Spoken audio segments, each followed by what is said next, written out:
అప్పుడప్పుడు నిజ జీవితంలో జరిగే కొన్ని ఘటనలు వెరీ షాకింగ్ గా ఉంటాయి. సినిమా సీన్స్ ను తలపిస్తాయి. తాజాగా యాంగ్రీ యంగ్ మ్యాన్ రాజశేఖర్ జీవితంలోని ఓ వాస్తవ ఘటనను విన్న వారందరికీ అదే ఫీలింగ్ కలిగిస్తోంది, షాక్ అయ్యేలా చేస్తోంది.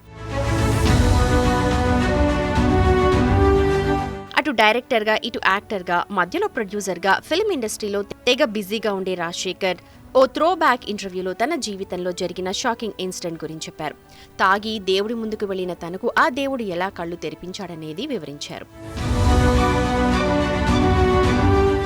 మొదట్లో తనకు దేవుడంటే నమ్మకం లేదని చెప్పిన రాజశేఖర్ అప్పట్లో తనకంటే 5 ఏళ్లు పెద్దమ్మాయిని ప్రేమించానన్నారు.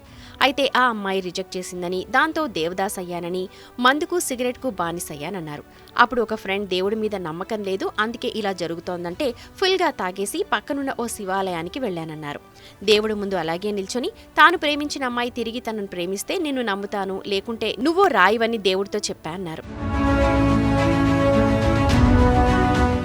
అయితే వెరీ షాకింగ్గా ఆ తర్వాత 3 నుంచి 6 నెలల్లో ఆ అమ్మాయి వచ్చి ఐ లవ్ యూ అని చెప్పిందన్నారు రాజశేఖర్. అంతేకాదు, రారా పోరా అన్న అమ్మాయి రండి పొండి అని పిలిచే వరకు వచ్చిందంటూ ఒకప్పటి విషయాన్ని చెప్పుకొచ్చారు. ఈ మాటలతో మరోసారి నెట్టింట తెగ వైరల్ అవుతున్నారు ఈ హీరో.